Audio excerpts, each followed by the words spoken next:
Back at it again, baby, and we've got an interesting one. Let's dive in. So I'm Amala Ekpunobi. I am what I guess most people would call What's her name? Amala Ekpunobi. Amala Ekpunobi. Huh. She said that really fast. The first time she said that, so I was like, wait, what did she say? So I'm Amala Ekpunobi. I am what I guess most people would call a former leftist, and now a conservative political commentator at Prager University. I'm a former leftist myself. You can check the tattoo if you do not believe me. My parents were together until I was about 6 years of age, and then my father left, and I was left with my mother's influence. And if anybody knows my mother, she is the biggest leftist you've probably ever met in your entire life. She works for a leftist organization out in Orlando, Florida, and she does fundraising for them. When I was 17 years old, I graduated high school. I started working for the same organization that my mother works at. I think the issues of gun control and gun violence need to be assessed from every angle. I was going around to different middle schools and high schools and finding kids that were leaning left, and I sort of gave them a shove in that direction and started teaching all different sorts of socialist ideology and feminism and critical race theory before I even knew it was critical race theory.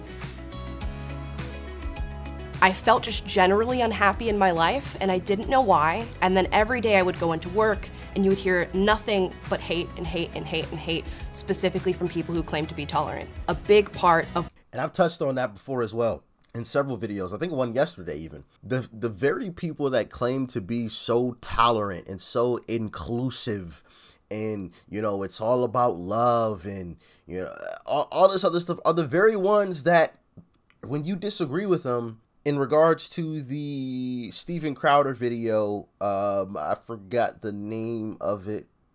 I want to say we checked it out like 2 days ago. But they throw stuff at you. They try to steal your stuff, or, you know, assault you and call you all types of names. And it's just like, wait, what? I thought you were supposed to be nice because you accused me of being hateful, but like, I'm the calm one. I'm just stating my facts that I've gathered through my research and how I feel about them. Like, you're calling me names and throwing stuff at me and trying to be violent. So, like, how does that make sense? And it doesn't. It's just, it's the wildest stuff you will ever see. It's crazy. But hate and hate and hate and hate, specifically from people who claim to be tolerant. A big part of what made me question it was going into work and hearing a lot of hate towards white people. And I'm half black, and I was raised by the white side of my family. So it was a hard thing to go into work every day and hear from all these different people of all different races, many of whom were white, that they hated white people and just crazy, blatantly racist things. So that was my initial call out, and I went to the VP and I said, I don't understand. Hate has no home here.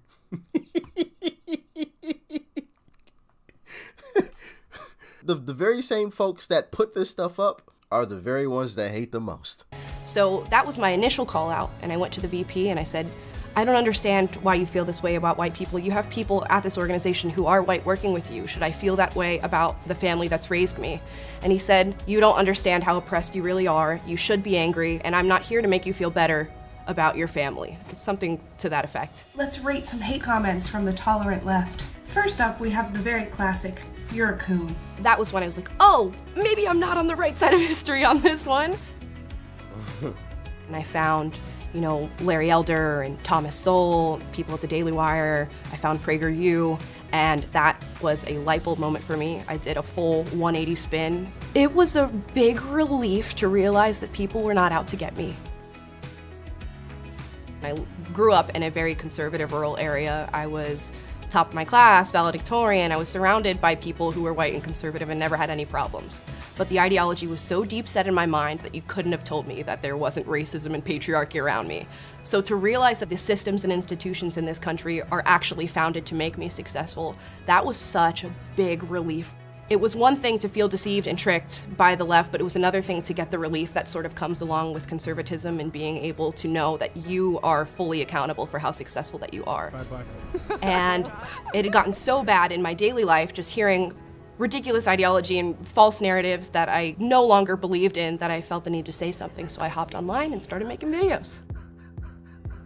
In the fall of last year, I'd gotten so angry about all the things that I was seeing in the news, specifically on social media, and I realized that so many young people were getting indoctrinated just by going on the internet and seeing what all these big tech overlords had put out. And I realized that I was doing the same thing when I worked for the left. I was going around to these young people. I was forcing them into the ideology that I didn't even have the backing to support. And now that I felt fully grounded in my beliefs as a conservative, I felt I needed to sort of make up for what I had done on the left, and I started getting on TikTok because I realized that that app was the most atrocious piece of social media ever created. So if there could be one person on that. Wait, that's allowed on TikTok? I'm surprised they even allow that. I figured it'd be considered hate speech, you know? Everything's considered that kind of speech nowadays, you know, when it doesn't follow the mass narrative. And it's wild how that works. It's crazy, but yeah. That was leaning right, I would go for it and do it. I started on TikTok and it was just a fun thing that I did in my free time. I made a few funny little conservative videos here and there, and then all of a sudden one just blew up and stormed the whole platform. Now I think I'm at over 500,000 followers on that platform. And as I started gaining traction, I guess a lot of people were reporting my videos and TikTok was taking notice of it, so I was banned, and I fought that very hard. We even went to the TikTok office to go and talk to somebody. They weren't there, but we tried, and eventually I got the account back, so we're back on TikTok and we're still making videos.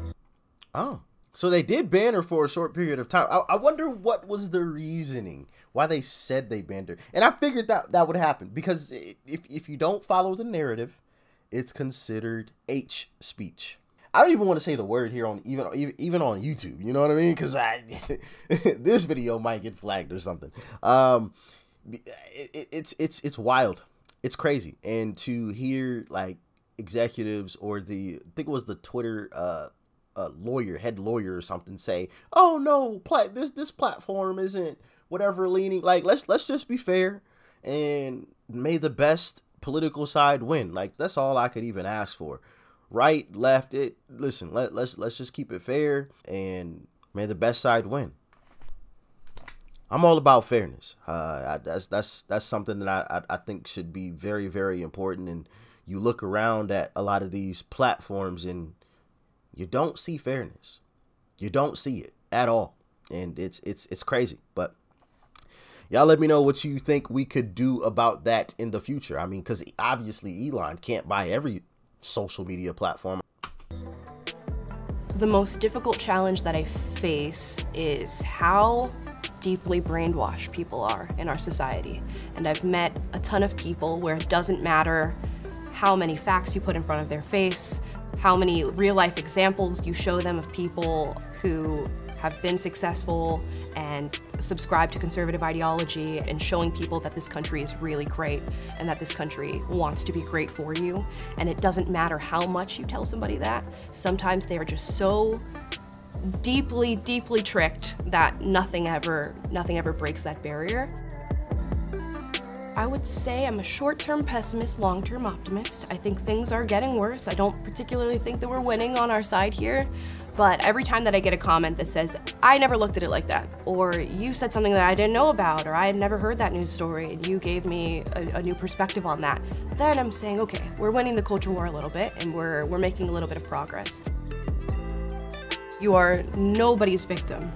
And the people who are going to sit you down and try to convince you that you are the true people that are against you. They're not fighting for your progress. They're not fighting for you to be successful. They're not fighting for you to go anywhere in life, but to fall into this pit of nothingness where you are angry at the world.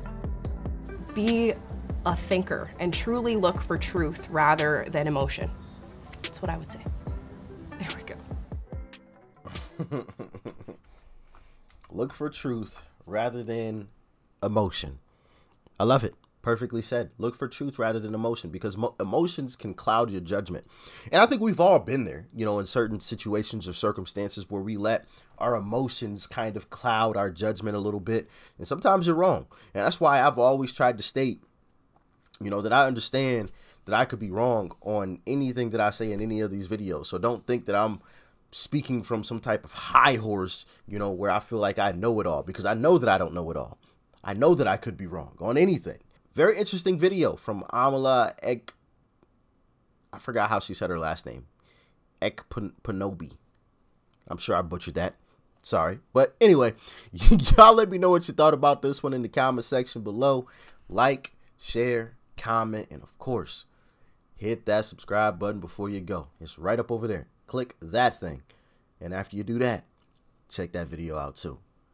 You might like it. Peace and love. I'm out.